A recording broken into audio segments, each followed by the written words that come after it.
This episode of the show is brought to you from the Salesman.org HubSpot studio.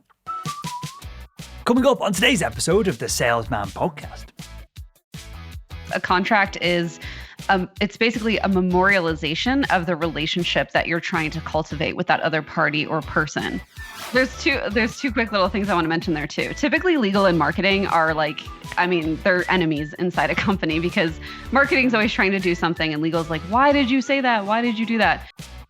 Hello Sales Nation, my name is Will Barron. I'm the host of the Salesman podcast, the world's most downloaded B2B sales show. In today's episode, we have Christina Scalera. You can find her over at thecontractshop.com, and contracts are exactly what we're talking about in this episode. You're probably signing them all the time. You're probably not even reading them, and you probably don't think you're liable because you assume that you're signing them on behalf of the organization that you work for. Well, Christina shares that isn't always the case, and Christina also shares an experience that you've probably been through, I've been through. I give some anecdotes in this episode of contracts that we've gone through recently that go to a marketing team, a HR team, whoever you're selling into, and then they bop off to legal and they don't come back for 6 months, and then they come back completely different to what you expected in the first place. Christina explains exactly what happens when they go off to legal and how you can speed up that process so you get more deals done faster. Everything that we talk about, as always, is available in the show notes of this episode over at salesman.org. And so with that said, let's jump right into it. Christina, welcome to the Salesman podcast. Yeah, thank you for having me, Will. You're more than welcome. I'm glad to have you on. And I think you're going to offer an incredible service to the audience today. We're going to talk about contracts, the basics of them. What is a contract? We're going to ask, I'm going to start off with a few questions like that. But the reason why is that I've just done, and we'll talk about this in a second, I've just signed a whole bunch of contracts. I had to have a little bit of help with it. Loads of stuff would have passed me by and I would have signed a contract that would not have been as useful as what it was in the end, just because of habit. I sign things all the time. I know when I was in medical device sales, I would sign contracts on the organization's behalf all of the time, and I would never read them. And I'm expecting someone else within the organization has done that work for me, but that isn't always the case. So we'll get into all that good stuff in a second. But first, Christina, is there a definition of what a contract is? Can it just be two people agreeing something on a napkin and signing it? What needs to be in a contract for it to be, useful and also enforceable as well? Right. Really good question. I come at contracts from the same angle that most of you guys do with sales, which is a contract is it's basically a memorialization of the relationship that you're trying to cultivate with that other party or person. So I think at its core, that's what we're talking about, is the same thing that you are dealing with every day in sales is a relationship. And just to answer your question about what's enforceable, to have a legally valid contract, you only need 3 things. So it doesn't matter how this is conveyed. It can be through action. It can be on the back of a napkin. You just need someone to make some sort of offer. Hey, I would like to hire you. And you have to have some sort of acceptance. So for example, that person's like, yes, that sounds great. I would love to take this job on. This sounds like a great opportunity. And then there has to be something that each side of that agreement loses. So for example, the traditional arrangement is the person who's providing services is losing their time. And then the person who is hiring the service-based consultant or whatever that looks like, they're losing money in exchange for that time. So they're both losing something of value to them, and that's what's legally called consideration. So offer, acceptance, consideration, you have all 3 of those.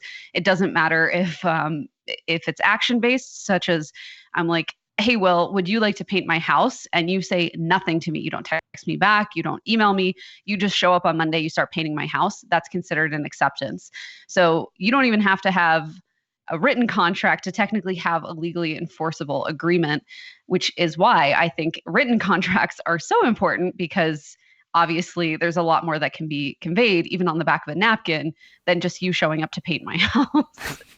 There's a lot of I don't think you'd want me to paint your house. It'd be the worst. The worst. Is that something you're doing at the moment? Was that a Freudian slip? Is that top of mind for you? No, that's actually the example they use in law school. Okay.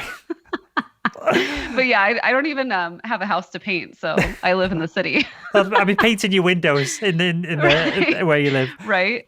So with that said, then there's a ton to go here, because one of the I want to cover what it is, and we'll formalize it and who's responsible for this in a second. But you just leaned on a really important point. We talk about communication all the time in sales. To get a deal done, everyone's got to agree. To negotiate in the negotiation training that we teach, a lot of it is just make everything logical, take the emotion out of it, get everything written down on paper, and we're almost sliding bits of paper across the table so that everyone very literally agrees on what's written on the page. And it seems like contracts are no exception to this, right? Are we leaving ourselves open to interpretation, to issues, to people coming back and complaining later on, buyer's remorse, all these things that can kick us in the arse as salespeople if we don't do our job appropriately up front, if we don't get a written contract, if we lean on verbal contracts, or if we try and just invoice someone and not write anything down at all? Yeah, I mean, that's really dependent on the situation, like typical lawyer answer, right? But the main thing to think about there, and I think what you're really asking is like, when do you actually need a written contract? And the two situations I always tell people, you need something written down and really fully developing what your responsibilities and obligations are for each side in that agreement. The two situations are when the relationship matters. So I see a lot of people that enter into business with someone in their family, maybe a sister or a parent or something, and they're like, well, they have to love me, they're family. Well, that's also where things start to go south. So we want to make sure that we have a contract to essentially act as a scapegoat if something goes wrong. Because remember, if it's a written contract, people can point back to that and say, that's what you agreed to. Like you didn't agree necessarily to the situation that like whatever bungle we got in, but you agreed to the terms of this agreement or this contract. And so we're going to lean on that because you said yes to this. And then the other situation where it helps a lot is anytime there's any kind of transference of money, because there's just too much that can go wrong. There's too much he said, she said that could happen if you don't actually write down where that money is coming from, where it's going, how any kind of incoming money will be split up if that's appropriate for the arrangement. So anytime it has to do with relationships or money, there should be some sort of pretty well documented arrangement in the form of a contract. And this is going to seem like a stupid question, but I'll flesh it out with an anecdote here. Who's responsible for all of this? Now, from my perspective, when we're doing ad sales on the podcast, typically I will do some kind of, we call it like a partnership agreement or sponsorship agreement, send it over. It just lists exactly what they're going to get. We both sign it. And I stay in control of that relationship. Now, when I'm doing larger deals, like we've just done a massive deal with HubSpot, CRM organization, they did everything and they would not budge on things. And there was stuff in the contract that I was like, well, it'd be great if we could just twist and turn and like, nope. Legal says this, this, and this. So whose responsibility is it, especially in the B2B space, to have that, I guess, start the conversation and then provide the paperwork? Typically, it falls on the person who's providing the service, not the person who's paying. So that makes sense in some of the situations you talked about. It would be very strange for a consultant to expect someone to show up to the arrangement with their own client contract ready. That being said, I do see more and more of that nowadays, just because I think people are worried about protecting their own interests if they're the client to that relationship, and they want to make sure that obviously everything that they're interested in protecting, whether that's money or the relationship or their time, those things are all important. So they'll show up sometimes with a contract to the situation. In the situation that you talked about with HubSpot, it's very common for people to see with these larger companies, like maybe you've ever signed a lease agreement with a big leasing agency, right? It's like a multinational corporation that has like an apartment building. And that's the one that just comes to mind because those are the ones that you see where they say like, absolutely not, we're not changing anything, kind of like what your experience was, it sounds like. And there's two things that I've done to get around that. First is everything is negotiable. I think you know that. But the second is to reinforce that negotiation with some sort of benefit to the other side. So if you can ever bring your reasoning for changing a provision, it can really help to go a long way, because a lot of times, yeah, like it's easy to toss it back and be like, well, legal says this, or legal says this is like absolute terms. But if you can actually show how something that you would like to change in one of these contracts they throw at you, how it would benefit them too, that can also help to go a long way, just to have legal take a second look at that and to show them that this is something that is going to help both of you, and that's why it should be changed to whatever you're insisting on. And then I think there's some other changes that companies try to get away with that are not always what I would consider ethical. So, for example, and of course, I'm not going to give legal advice on the podcast because I don't know everybody who's listening, their particular situation. But what I will say is there's typically in like hold harmless, right? Like you sign an agreement and it's like, I agree to defend, indemnify, defend, and hold harmless this company. That word defend is really problematic. And that's like something that is always top of mind for me when I see these like ironclad big corporate agreements. I always ask to get that removed because I don't know what that corporation's doing. I'm not going to agree to defend them. And so there's like certain little sticking points in contracts that I've found even big corporations will take out if it's like a little word like that, or again, if you can frame it as a benefit for them. Sure. So you mentioned something really valuable for the audience here, Christina, and I won't name the organization, but it's not HubSpot, and they're probably sponsoring this episode of the show. Now, we've done an even bigger deal with these guys, right?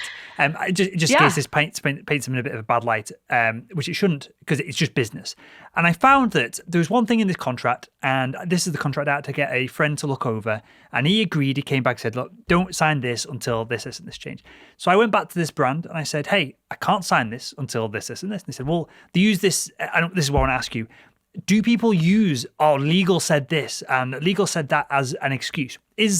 Can that be BS? Can that be people scapegoating the legal team as a reason for not kind of moving forward with things? Because what happened in the end was I just said, I'm not doing it. The deal's done. We're walking out of here.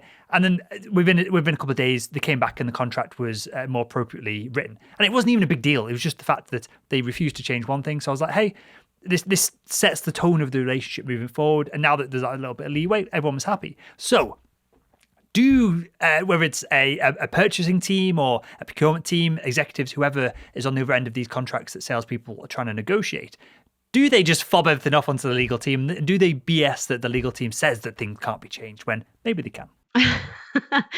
I don't know for sure because I don't work in these companies, but I would imagine that there is some of that happening. I used to work in-house at a big international toy company. It's a privately held company, but we used to work on licensing agreements all the time. And that was the whole point of my position there, is to negotiate the like what was going to be included in those licensing agreements with our vendors and things like that.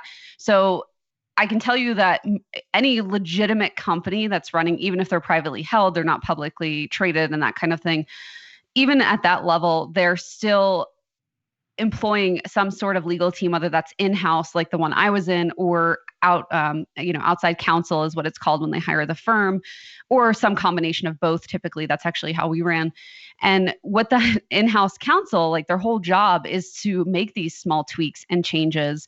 And, it might take a little bit longer. So if there is a time-sensitive deal, that can obviously affect this, which is also why it's important for you to approach someone with changes and understanding like some reasoning behind why those changes are important, because it helps to push that through. If the lawyer sees this is just, semantics and I can change this and this makes sense, great. But if you're putting all the work back on that legal team, of course, you're not going to get as great of a result as you were hoping for, because you're asking them now to do extra work on top of whatever else they have.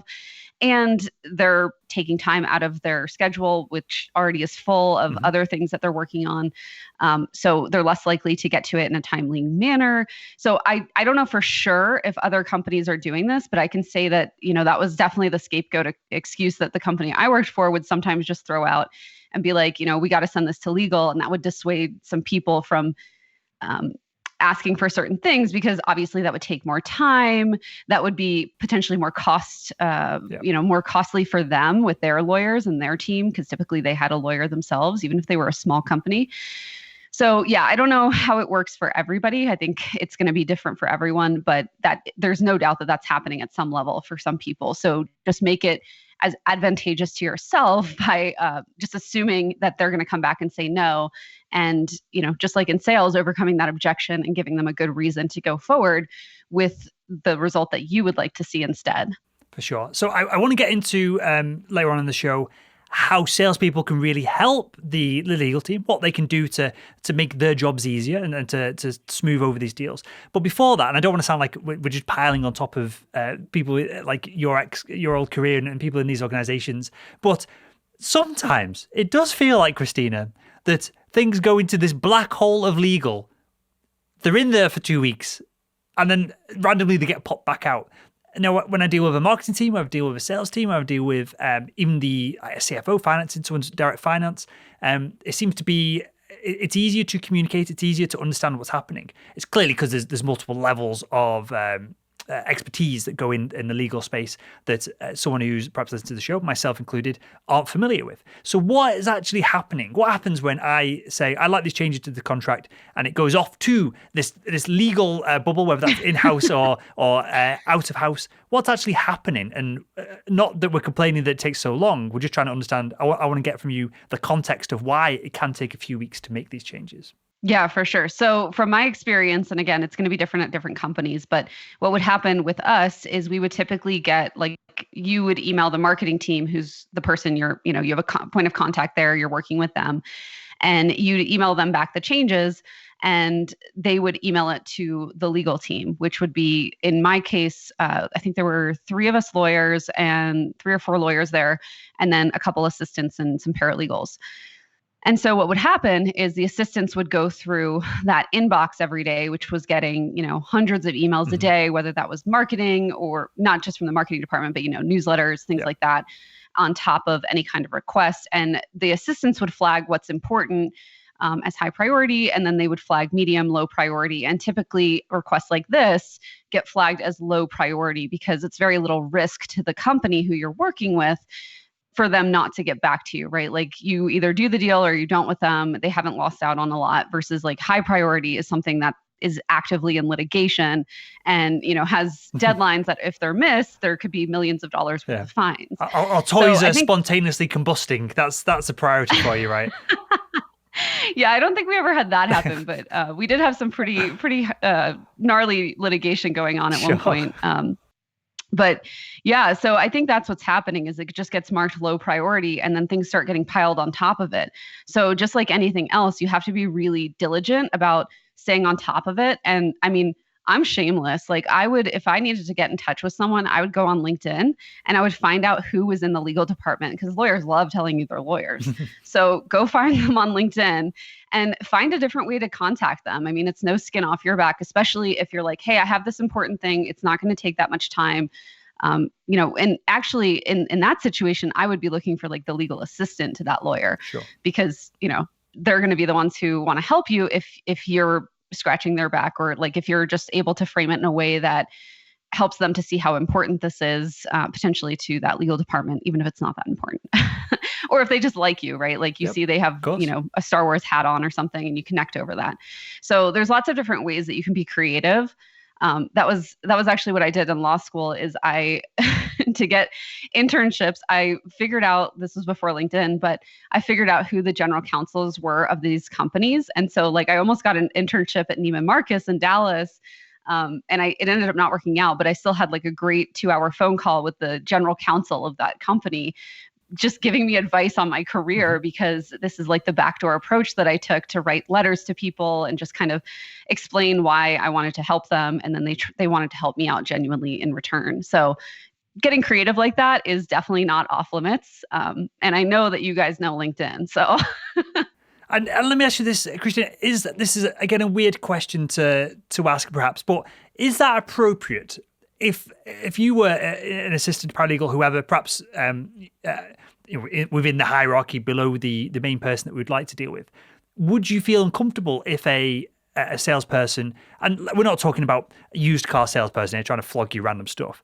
We're talking about people doing large deal sizes, complex deals where there are multiple stakeholders within the organization. Would that get people's backs up? Would that be just a normal thing? Is that common to happen? No, I don't think it's common. I would suggest it as an extreme measure. Sure. If, you followed up via email and things like that, and they're not getting back to you. But I would say also the only hesitation that legal department would ever have in getting back to you via that extracurricular means is they're worried that you have your own attorney. So they can't talk to you if you're represented. They need to talk to your attorney. So where there's attorneys involved, typically we favor wherever this is, the UK, the US, we want those attorneys to talk to each other. Sure. The parties are allowed to talk to each other too. This isn't active litigation, so it's not like that big of a deal for them to talk to you. But typically, they're going to look out for that. So that would be a good, not red herring, but what would you call, like a normal herring? Like, this is something that you want to plant in the email where you're saying, I'm not represented and I haven't gotten an answer and I'm looking for this. Is there any way you can help me? This is what I'd like to do for you in exchange. So yeah. That makes I would never even have considered that. And some of the organizations I've worked for, one medical device company was a public company. They definitely had a massive legal team because they were going through some shenanigans when I worked for them at the C level. And the audience will know who this is. It was Olympus. When I worked for them, there was all kinds of shenanigans with the Japanese mafia being involved and all kinds of stuff. So I don't know anything about that. We were interesting. Yeah. So our deals going in and out of probably within our own internal legal team were probably marked unimportant at that point. So that's not an unreasonable example because we've got stakeholders both sides, right? Which you just evidently proved there. We've got our customers' legal team.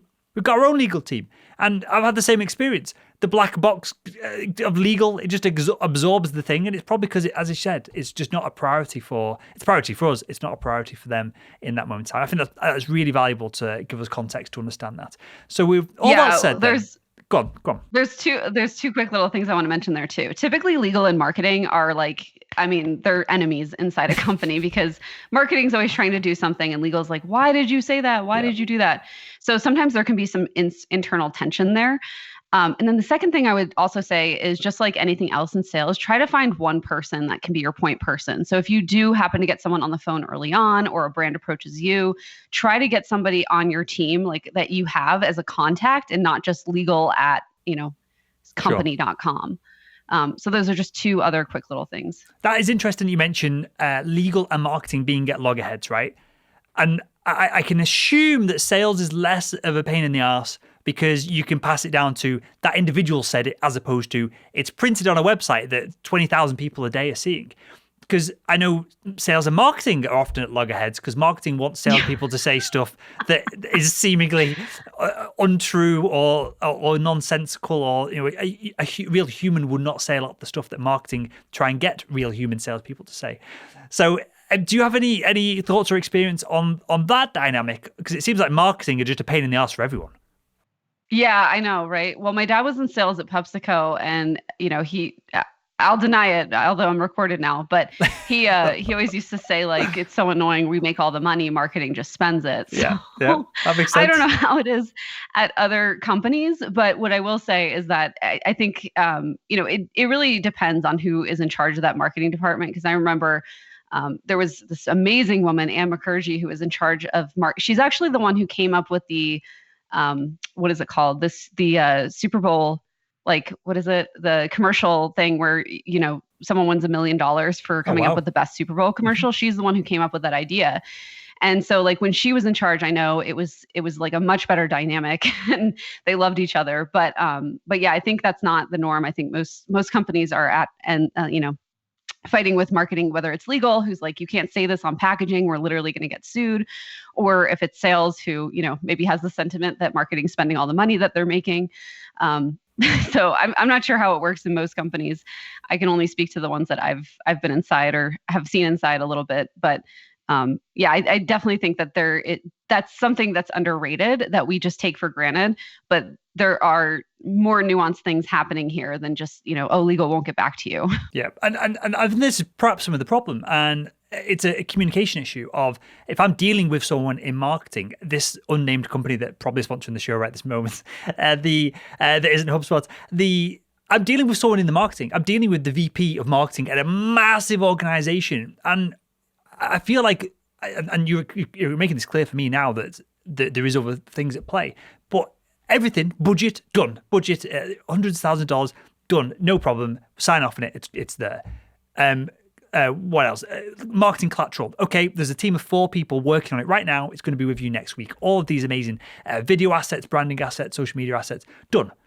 But the contract, the VP's like, well, I don't know, it's nothing to do with me. And then just palms it off and says it goes into this black hole of legal. But now as you're describing it, it seems like marketing could be some of the issue here, which it makes total sense. So with that said, then Christina, what can salespeople do? So you mentioned this idea of giving an exchange, giving value if you want things to be done quicker, or just getting the person to like you a little bit so they'll do you a favor. Is there anything tactical that salespeople can do? Or is there anything less tactical? Is there anything genuinely useful that salespeople can do? And just deal makers, it could be a salesperson, it could be an executive trying to get a contract signed. Is there anything that we can do, again, both, I guess, internally and externally, to make your job easier? To make the legal job easier, you're saying? So legal goes, oh, it's Will. We really enjoy working with this dude. We'll just get it done. He's made everything seamless. He's given us this, and this, and it's a joy to work with him. Is there anything that we can do? There might not be anything, but is there any leverage points that we have to be able to help legal to make things easier on their side? Yeah, I mean, I feel like I've covered a lot of it. I mean, short of taking them out for lunch or something, like lawyers love to eat out, get out of the office for an hour every day. So, I don't know necessarily that there's anything else that I would add to that conversation, but I just want to encourage people to continue to be creative about this. If this is something that they're really like, so there's a deal that's very important to them, right? Like you would almost treat it like a client. Just to seal that deal and make sure that obviously it's not a one-sided agreement, which we can get into the legality of that, because sometimes those one-sided agreements oftentimes they're not enforceable. So there's not anything I would add to that conversation per se, just continue to get after them.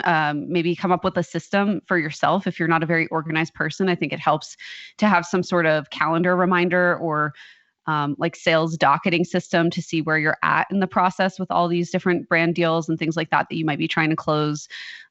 So those are all really helpful tools to have in your arsenal, which you're probably already using in some other way with your business and your B2B sales. For sure. It seems like we should almost be adding, when we've got long-standing contracts, contracts that are changing regularly or being renewed regularly, it seems like Sales Nation, everyone listening, we should be adding, if we can, legal contacts into the CRM, keeping them in the loop of things. And even if we are low priority, at least having a line of communication to see where we're at with things. Now, this is clearly not going to be legal advice from yourself because you're not studying the case and massively subjective. But this is a dynamic that I've not really understood. So it'd be great if you could explain it to the best of your ability. If I'm representing an organization, maybe it's a multi-billion-dollar enterprise, whatever it is, or it's a small, medium-sized company, and we do a deal, and I've experienced this. I'm putting my name down a lot of the time on this. I'm signing, I guess, on behalf of an organization. So it might be, say, employee, yada, yada, salesperson, business development individual. Am I roping myself in legally to anything here by using my own signature on a B2B contract where these are two separate legal entities and I'm kind of in the midst of things? Yeah, I think it depends if it's your name, comma, the company that you're representing and your position there at the company, or it even says representative of company, then it's still the company that is the one who's liable for performing anything in that contract. You're just the actual physical person, right? Because we don't have robots signing contracts yet. I think we're getting closer with blockchain, but anyway, so you're the actual physical person who that company has vetted and put forth as their representative, and they're trusting you to do whatever it is that you've agreed to do with them. So for example, if you've agreed to read the contract and make sure to flag anything that they need to know about, and then you don't do that and you sign it, I don't think you're necessarily going to be in trouble as far as that that the other party to that contract is involved is concerned. But for your own company that you're representing, they might have some major issues with that, and they might ask you why you didn't do the job that you were assigned to do, and obviously there's repercussions for that. So as far as to answer your question, as far as that goes, I think I would be more concerned about the company I'm representing and doing a good job on their behalf than, for example, the other side of that agreement. So very literally and practically for the audience, we should be looking for those words on the contract of representative of, or the company name. Just you're not signing your own name and nothing else on there. That's important, right? Yeah, and especially for your small business owners who are listening, this is the number one mistake I see. Everybody goes out, they get their LLC or whatever it's called in your respective countries. And, like my company name, my official company name, let's just call it Christina Scalera LLC. And instead of signing on behalf of my company, you're right, they sign as a personal entity. So I just sign my name and then that's it. So the more proper way to sign in order to be signing as my company, to make my company liable for performing the services or paying or whatever it is that I've agreed to do, is to sign Christina Scalera, comma, owner or principal or whatever your position is, representative of Christina Scalera LLC. And so I'm a really big stickler about that. If someone sends me a contract to me personally, I always make sure that they actually put, the party, like this agreement is signed by blah, blah, blah, and Christina Scalera LLC, because typically they will send it to you personally. And it's kind of a pain in the butt because you have to send it back and say like, hey, can you change this, whatever. But in the long run, if anything were to happen, my company has insurance for the actions of my company. I don't have personal insurance for the actions of my company.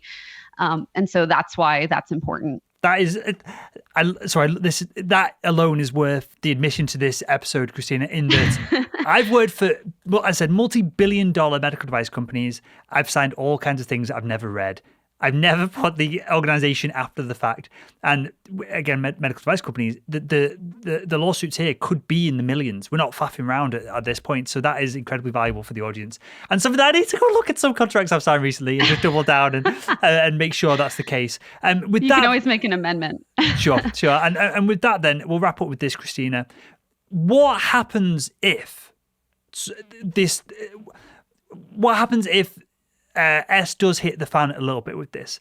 Do we go running to our own legal team? Are they there to protect us, or are they there to protect the company that we work for and we're out of luck? How does this work if we do sign something, we sign a contract, it goes belly up, and seemingly we're wrapped up and on the line for some of this? Yeah, I'm glad you asked this. A lot of CEOs of big companies don't even know this, or they're just in denial. But the legal team that works in-house or counsel that's hired to protect that company, all of those lawyers, they're working for the company. So the client is actually the corporation, not the individual people in that corporation. So for example, if a CEO, if the CEO of Enron tells their lawyers or their legal team that they want to do something, to shred the books or something, the legal team, it's their job to protect that company and say, this is actually illegal. We don't want the company, who is the real client here, getting in trouble. We have to report the CEO to, the proper authorities. And a lot of people don't know that. So